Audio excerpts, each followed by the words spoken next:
Hello and welcome all of you to my channel conceptual studies. तो आज हम पढ़ेंगे सेट्स के बारे में, जो कि 6 to 12 काफ़ी टॉपिक्स आते हैं इसमें से।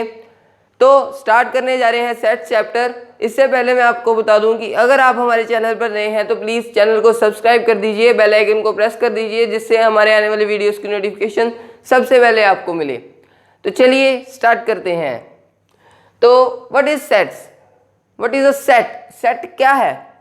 Set is a well defined collection of some objects. जो ऑब्जेक्ट्स हैं उसकी वेल डिफाइंड कलेक्शन को हम कहते हैं सेट। जैसे ए, ई, आई, ये ऐसे हम इसमें लिख सकते हैं। वॉवल्स का जो सेट है वो भी एक वेल डिफाइंड सेट है। जैसे देख लीजिए, A is equal to A, E, I, O, you.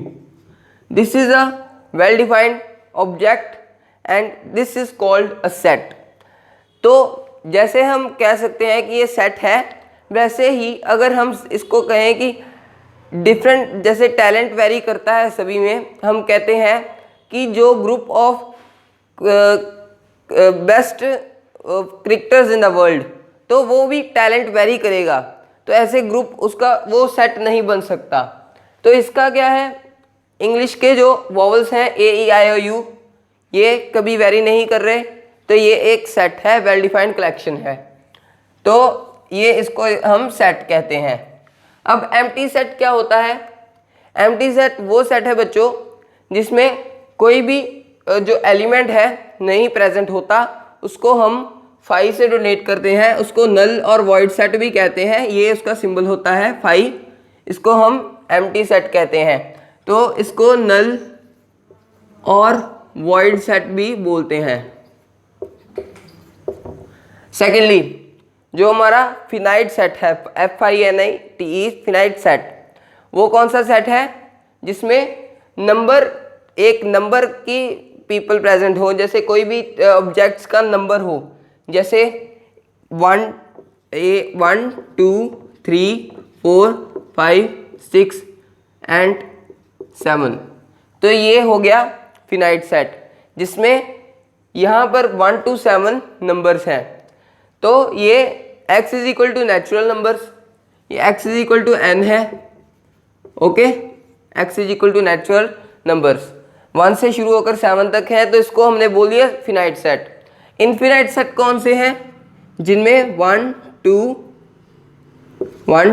3 4 and so on, जो कभी भी ख़त्म नहीं होते, जो कहीं भी जाकर रुकते नहीं हैं, जहाँ पर जाके रुकते नहीं, धीमे धीमे थमते नहीं हैं, जिनकी गिनती अनलिमिटेड में होती है, वो सेट्स को हम कहते हैं इनफिनाइट सेट्स। तो इसके बाद आता है इक्वल सेट्स। इक्वल सेट्स कौन से होते हैं? जिनकी कार्डिनैलिटी सेम होती है। कार्डिनैलिटी क्या है? Cardinality is the number of terms present in the set। जैसे देख लीजिए, एग्जाम्पल ले लेते हैं। a is equal to 1 2 3 4 and 5, और b का ले लेते हैं 3। अब देखिए, इसमें है इक्वल सेट। इक्वल सेट कौन से होंगे? जिनकी कार्डिनैलिटी भी सेम होगी, 1 2 3 4 5। ये देखिए, ये बिल्कुल सेम फेस, भी बिल्कुल सेम फेस वैल्यू। जैसे हमने लिया 1 2 3 4 5, 1 2 3 4 5 इसमें भी है, 1 2 3 4 5 इसमें भी है, और इनकी number of terms, cardinality is the number of terms present in set. तो यहाँ पर जो नंबर ऑफ टर्म्स है ये भी सेम है और फेस भी मैच कर रहे हैं इनके, तो इसको कह दिया हमने इक्वल सेट।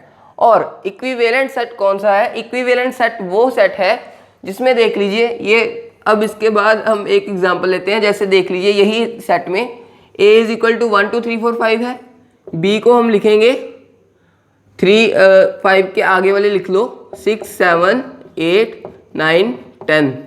तो इनका क्या है? नंबर ऑफ एलिमेंट्स सेम है, ये भी 5 है, ये भी 5 है एलिमेंट्स, पर जो इनकी फेस वैल्यू है, जो कि फेस एक्सप्रेशन जो भी इससे डिनोट हो रहा है, फेस जो है इनका अलग अलग है। 1 2 3 4 5 है, यहाँ पर 6 7 8 9 10 है। तो ये इसको कहते हैं इक्विवेलेंट सेट, जिसमें फेस तो दोनों के सेम नहीं होते पर कार्डिनैलिटी सेम होती है, नंबर ऑफ टर्म्स सेम होती हैं। इसको कहते हैं equivalent set. It is a set in which cardinality is same but जो फेस है, बट जो उनकी पहचान है, expression of the element is different होता है। तो इसका आपको समझ आ ही गया होगा। इसके बाद हम बात करते हैं सबसेट की। अब देखिए दोस्तों, जैसे ये जो आप देख रहे हैं, मैं इससे ही एग्जांपल दे रहा हूं। a is equal to 1 2 3 4 5। पहले आप समझ लीजिए कि जो है पावर सेट क्या होता, सबसेट क्या होता है और जो इसमें सुपर सेट क्या होता है। अब देखिए 1 2 3 4 5 है, ये एक हमने मान लिया सुपर सेट जिसमें 1 to 5 एलिमेंट्स मौजूद हैं। और जब b को लिखेंगे हम, तो b को हम देखिए b का सेट हमें गिवन होगा, जैसे एग्जांपल दे रहे हैं 3 4। तो इसमें क्या है, इसमें 3 और 4 एलिमेंट इसमें से लिए गए हैं। पर अब देखिए ये पूरा सुपर सेट था और ये 3 4 क्या है, ये इसका सबसेट हो गया। इसका क्या हो गया, सबसेट। सबसेट इसको कहते हैं जो इनमें से एलिमेंट्स उठा के दूसरे सेट में प्रेजेंट हो, उसको हम कहते हैं सबसेट। तो इसमें क्या लिखेंगे हम, B is a subset of A। इसका सिंबल होता है ये C करके, ऐसे C जैसी सिंबल में ये रिप्रेजेंट करते हैं। तो ऐसे हैं हमारे सबसेट और सुपरसेट। सुपरसेट वो कह दिया हमने, 1 2 3 4 5 सुपरसेट है। जैसे भी कोई भी एलिमेंट्स गिवन है उनमें से 2 3 उठा के नीचे लिख दिए, जो नीचे लिखे हैं उसका जो सेट है, जो सेट है उसको लिख दिया। वो सेट जो है वो ऊपर वाले सबसेट है, ऊपर वाले का सबसेट है, ऊपर वाला जो सुपर सेट है उसका सबसेट है। तो इसके बाद पावर सेट। पावर सेट कौन सा होता है, जिसमें a की जो होती है, if a is equal to 1 2 3, example दे रहे हैं, if a is equal to 1 2 3 then power set of a is equal to 1 2 3 1 2 and 2 3 and 1 3 and 5। इसमें सभी तरह के सेट्स जो भी पॉसिबल बन सकते हैं वो इसको कह दिया हमने पावर सेट। तो इसकी जो वैल्यू हम लिख सकते हैं 2 रेज़ टू पावर n करके। इसकी हम उसकी ट्रिक एक है, 2 रेज़ टू पावर n लिखेंगे तो इससे हमारे वो पावर सेट भी निकल के आ जाएगा। तो एम्प्टी सेट हमने पढ़ लिया, empty set is a subset. इसमें एक और आता है एम्प्टी सेट जो हमने पहले पढ़ा था, empty set is a subset of every set. Empty set जो है सबसेट ऑफ एवरी सेट, ये एक लाइन आप नोट्स में लिख सकते हैं। इसके बाद operation on set. Operation on set क्या है, ये देखिए ऑपरेशंस ऑन सेट।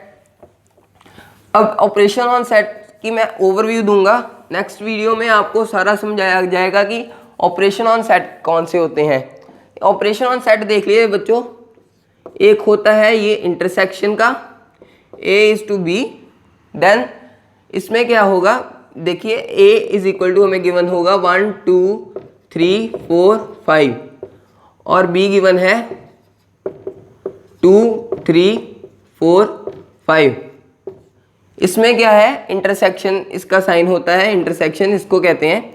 और A is to B is equal to क्या हो गया, इनमें से A इज टू B, इनमें से क्या लिखना है, जो इनमें से दोस्तों कॉमन लगे ना, जो ये देखो 2 3 4 5 2 3 4 5 इनमें कॉमन है, तो इसको लिख दिया हमने A intersection B is equals to 2 3 4 5। पर जो इसकी एक रहती है आउटकम रहती है कि दोस्तों जो ये नंबर्स है इसको आपने रिपीट कर करके नहीं लिखना। जैसे 2 3 4 5 था, 2 3 4 5 था, इसको ऐसे नहीं लिख सकते 2 2 3 3 4 4 5 5। इसको लिखना है एक बार में 2 3 4 5। तो ये इसको कहते हैं A इंटरसेक्शन B। और ये जो है ये सिंबल को कहते हैं union, A union B। A union B में सभी आ जाते हैं, यूनिवर्सल भी सभी। देखिए अब इसमें कैसे आएंगे, इसमें भी रिपीट नहीं करना हमने, मेरे साथ साथ कीजिए। A यूनियन B क्या होगा, A यूनियन B में सभी आएंगे तो क्या आएगा 1, सही कैसे लगाया आपने, सही कह रहे हैं बिल्कुल, 1 2 3 4 एंड 5। इसमें आ गया 1 2 3 4 एंड 5। तो ये हो गया A यूनियन B। तो ऐसे ए यूनियन भी। तो इसके बाद जो आता है ए कॉम्प्लीमेंट, जो कि मैं आपको आज नहीं पढ़ाना चाहता, जिससे आपके दिमाग पर लोड ना पड़े। इसलिए मैं आपको चाहता हूं कि ये आपको पूरे बेसिक्स क्लियर हो जाएं, ताकि आप आगे जाकर सेट्स चैप्टर इन डिटेल मेरे से पढ़ पाएँ। तो आगे मैं जो अपनी अगली वीडियो है इसके, वो मैं इस चैप्टर से रिलेटेड ऑपरेशन ऑन सेट्स डालूंगा इन डिटेल में, जिससे आपको वो वाले कंसेप्ट सारे क्लियर हो जाएंगे। कोई डाउट्स होता है इस चैप्टर से रिलेटेड आज की वीडियो में, आप कमेंट बॉक्स में ज़रूर बताएं मुझे, मैं हर एक का डाउट क्लियर करूंगा। और अगर आपको ये कंसेप्ट क्लियर हो चुका है तो प्लीज़ थंब दिखा दीजिए, जिससे मुझे थोड़ी अप्रिशिएशन हो जाए कि आपने हाँ आपको ये कंसेप्ट क्लियर हो चुका है। तो ऐसे ही वीडियोस लेकर आता रहूँगा। And you stay tuned to conceptual studies so that my channel grow and you will also grow in studies. Thank you. Jai Hind.